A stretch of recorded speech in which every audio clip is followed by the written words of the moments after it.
네, 안녕하십니까. 김 선생의 문화예술 이야기를 진행하는 강사 김효입니다. 이번 시간에는 연등회와 팔관회에 대해서 이야기 나눠보도록 하겠습니다. 여러분들 이 4월 초파일 석가탄신일 즈음의 연등회는 이미 여러분들 아주 익숙하실 텐데, 이에 비해서 팔관회는 실제로 지금 행해지고 있질 않아서 팔관회에 대해서부터 먼저 말씀을 드려보도록 하겠습니다. 자, 고려 왕조를 창건한 태조 왕건이 후손들에게 남겼다고 하는 훈요 10조에도 이 불교의 힘으로 나라를 세웠다라는 면에서 불도를 딱 극도로 가는 것을 첫 번째의 훈계로 하고 있는 걸 통해서 고려는 흔히 불교 국가다 이렇게 얘기를 하고 있고요. 그러나 그것뿐만 아니라 이런 풍수사상과 같은 도교사상에다가 특히나 또 여기다 연등회와 더불어 팔관회를 성실하게 열 것 등을 통해서 이 고려사회라고 하는 것은 단순하게 이런 불교만의 사회가 아니라 불교와 유교가 공존했던 다양성을 가진 나라였다고 볼 수가 있겠고, 물론 이런 호국불교, 국가불교의 전통도 있어서 이 대장경이 조판되었다고 하는 것을 통해서도 이 불교가 대단히 중시되었던 사회라고 하는 것을 우리가 고려 문화의 중요한 특징으로 이렇게 삼고 있습니다. 고려가 건국된 10세기로부터 시작해서 14세기까지 존속했던 고려 사회는 이제까지의 왕조와는 다르게 지방 호족들에 의해서 세워진 나라였다는 것이 첫 번째 특징. 두 번째로는 소수의 귀족, 이 지방 호족들이 귀족화, 중앙 귀족화하면서 결국 문화를 독점하게 되었고, 그의 하나의 결과물이 고려 청자, 이 비색 청자라고 볼 수가 있겠죠. 그런 의미에서 이제까지 내려왔던 이 통일신라의 문화를, 우리의 전통적인 풍속을 계승하는 것뿐만 아니라 외래 문화까지 수용해서 고려 문화가 크게 이렇게 번성할 수 있어 오늘날 우리나라 문화의 기틀을 마련했다라는 점이 되겠고요. 특히나 이 시기에 있어서 넓은 세계와의 교류가 나타나서 다양성과 더불어 개방성을 띠게 되었다는 것이 고려 문화라는 것이죠. 자, 이 과정 속에서 가장 큰 명절이자 축제로 행해졌었던 것이 바로 팔관회와 연등회가 되겠습니다. 부처님께 기도를 올리는 연등회와는 다르게 팔관회라고 하는 것은 하늘신과 땅신 등의 각종 토속신을 불러 모아 제를 지내는 것이라고 볼 수가 있겠고요. 매년 11월 14일과 15일에 팔관회가 행해지는데, 이것은 국왕을 중심으로 한 관리들뿐만 아니라 외국에서 사절단까지 참여하는 이런 국가적인 행사가 팔관회였다라고 볼 수가 있겠습니다.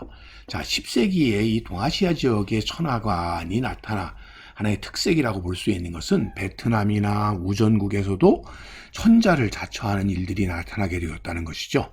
자, 베트남의 경우를 보면 지금의 짱안 호아루의 이 딘 왕조를 열었었던 바로 이 시기에도 스스로 황제를 칭했다고 하는 점이 되겠습니다. 자, 이런 점에서 이 고려도 이 10세기에 이런 다원적인 세계관이 수용이 되게 되면서 중국 중심의 이론적 천하관과 고려 중심의 이론적 천하관, 다시 얘기하면 중원천자와 해동천자라고 하는 다원적인 천하관 아래에서 대내적으로는 고려의 왕도 황제로서 이렇게 세계관을 갖게 되었고요.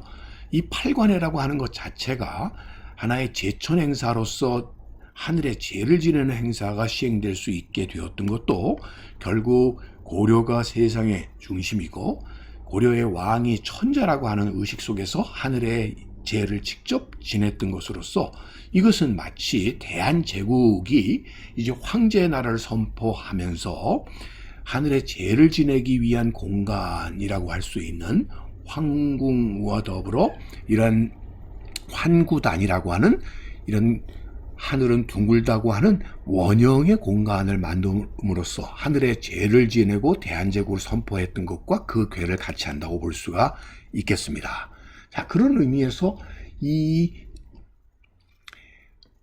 연등회와 더불어 이 행사는 대단히 고려의 왕실의 황제국임을 대외 선포하는 아주 중요한 행사로서 지켜져 내려왔었다 이렇게 보시면 되겠습니다. 뿐만 아니라 고려의 불교라고 하는 것 또한 이 정신세계를 좌우하는 중요한 역할을 함과 동시에 현실의 정치 상황에서는 이런 유교적인 요소 또 사회의 다양성을 기하기 위한 이런 샤머니즘적인 요소들이 다 공존을 하고 있었다는 점이 고려 사회의 가장 큰 특징이라고 볼 수 있겠고요. 한편으로는 고려 후기에 이런 성리학이 수용되기 시작하면서 불교와 하나의 주도권의 대립이 나타나게 되었고 특히나 이러한 성리학 중심의 신진 4대부가 중심이 되어 새로운 왕조가 개창되기 시작하면서 불교가 점차 배척을 받게 되었다라고 보시면 되겠습니다. 자, 이런 불교 행사로서 중요했던 하나의 공양을 올리는 이런 행사가 연등회로서 결국 세상을 밝히는 마음과 세상을 밝히는 연등회라고 하는 것이 행해지게 되는데 이 전통은 이미 삼국시대부터 이어져서 오늘날까지 이루어지는 그래서 불교적인 국가 의례이기도 하지만 민간의 세시 풍속으로까지 이렇게 전해져 내려왔다라고 보시면 되겠습니다. 지금도 4월 초파일이 되게 되면 이런 연등 행사가 하나의 국가적인 차원이 아니더라도 종교를 떠나서 하나의 우리나라의 대표적인 민속 의례로서 이렇게 행해지고 있는 것이죠. 자, 연등회라고 하는 것은 팔관회하고는 다르게 부처님을 씻는 관등 의식으로부터 시작을 해서 각종 장엄과 연등들로 꾸며지게 되고 그런 것들이 여러 가지 형태의 등을 만들게 되는데 북한의 전통 등은 또 우리하고는 또 다른 결국 이런 다양한 형태의 연등들이 만들어지게 되어서 이것을 가지고 연등 행렬을 벌이는 으로써 하나의 클라이막스를 이루고 전 국민이 함께하는 이런 대대적인 행사로까지 이어지게 된 것이 오늘날까지 이어져 오는 연등회가 아닌가 싶습니다. 자, 그런 의미에서 하늘의 제를 지내는